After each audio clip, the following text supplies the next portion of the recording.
माँ वैष्णो देवी भारत में स्थित प्रमुख देवियों में से एक है। उन्हें देवी महालक्ष्मी का अवतार माना जाता है, जिनका पवित्र धाम जम्मू कश्मीर के त्रिकुट पर्वत पर स्थित है। माँ वैष्णो देवी को सभी भक्त माता रानी और त्रिकुटा देवी के नाम से भी पुकारते हैं। यह स्थान अपनी दिव्यता, अद्भुत चमत्कार और भक्तों की मनोकामनाएं पूर्ण करने के लिए प्रसिद्ध है। आज हम जानेंगे माँ वैष्णो देवी की पूरी कहानी, उनका जन्म, अवतार, चमत्कार और उनके पवित्र धाम की महिमा। त्रेता युग में जब पाप और अधर्म बढ़ गया था, दैत्य और असुर धर्म का विनाश कर रहे थे, तब पृथ्वी ने भगवान विष्णु, शिव और ब्रह्मा से अपनी रक्षा के लिए प्रार्थना की। त्रिदेवों ने देवी महालक्ष्मी, महाकाली और महासरस्वती की शक्तियों को मिलाकर एक दिव्य शक्ति का सृजन किया। इस शक्ति को पृथ्वी पर धर्म की स्थापना, अधर्म का नाश और मानव जाति का कल्याण करने के लिए भेजा गया। यही शक्ति माँ वैष्णो देवी के रूप में प्रकट हुई।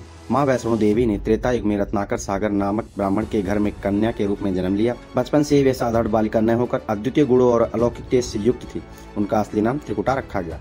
माना जाता है कि उनका जन्म त्रेता युग में हुआ था, जब भगवान श्री राम धरती पर धर्म की स्थापना के लिए अवतरित हुए थे। त्रेता युग में जब भगवान श्री राम रावण का वध करने जा रहे थे, तब उनकी भेंट त्रिकुटा से हुई। त्रिकुटा ने भगवान श्री राम से विवाह की इच्छा प्रकट की। श्री राम ने कहा कि वे केवल सीता के प्रति समर्पित है, लेकिन उन्होंने त्रिकुटा से वचन दिया कि कलयुग में वे माँ वैष्णो देवी के रूप में पूजित होंगे और उन्हें सभी भक्त उन्हें अपनी माँ के रूप में पूजेंगे। भगवान श्री राम के निर्देशों पर त्रिकुटा ने कठोर तपस्या की और अपनी भक्ति से अद्वितीय शक्ति अर्जित की। इसी दौरान उनका नाम वैष्णो देवी पड़ा, क्योंकि वे भगवान विष्णु की अनन्य भक्त थी।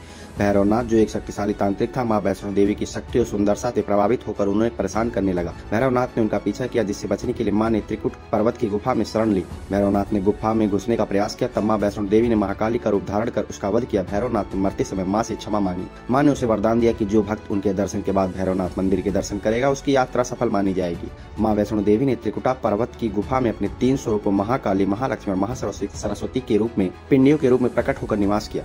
जब भैरवनाथ से बचने के लिए माँ भाग रही थी, तब उन्होंने अपने धनुष से एक जलधारा प्रकट की, जो आज बाण गंगा के नाम से भी प्रसिद्ध है। यह जल भक्तों के पापों का नाश करता है। माँ वैष्णो देवी अपने सच्ची भक्तों की हर परिस्थिति में रक्षा करती है। अनेक कथाएं हैं जहाँ माँ ने अपने भक्तों को कष्टों से उबारा है और उनकी मनोकामनाएं पूर्ण की हैं। माँ वैष्णो देवी आज भी त्रिकुटा पर्वत की गुफा में स्थित है। यह स्थान जम्मू कश्मीर के कटरा के पास है और इसे भारत के सबसे पवित्र तीर्थ स्थलों में से माना जाता है। यहाँ माँ की 3 पिंडियां महाकाली, महालक्ष्मी और महासरस्वती के रूप में विराजमान है। माँ वैष्णो देवी के दर्शन के लिए प्रतिवर्ष लाखों भक्त कटरा आते हैं। माँ का पवित्र धाम केवल धार्मिक यात्रा ही नहीं, बल्कि आत्मशक्ति, शांति और आध्यात्मिक ऊर्जा की स्रोत है। माँ वैष्णो देवी का जीवन और उनकी कथा हमें भक्ति, शक्ति और धर्म के मार्ग पर चलने का प्रेरणा देती है। उनकी पूजा से भक्तों को न केवल सुख समृद्धि मिलती है, बल्कि उनके जीवन के कष्ट भी दूर होते हैं। माँ वैष्णो देवी हर युग में अपने भक्तों की रक्षा करती है और उनका कल्याण करती है। जय माता दी।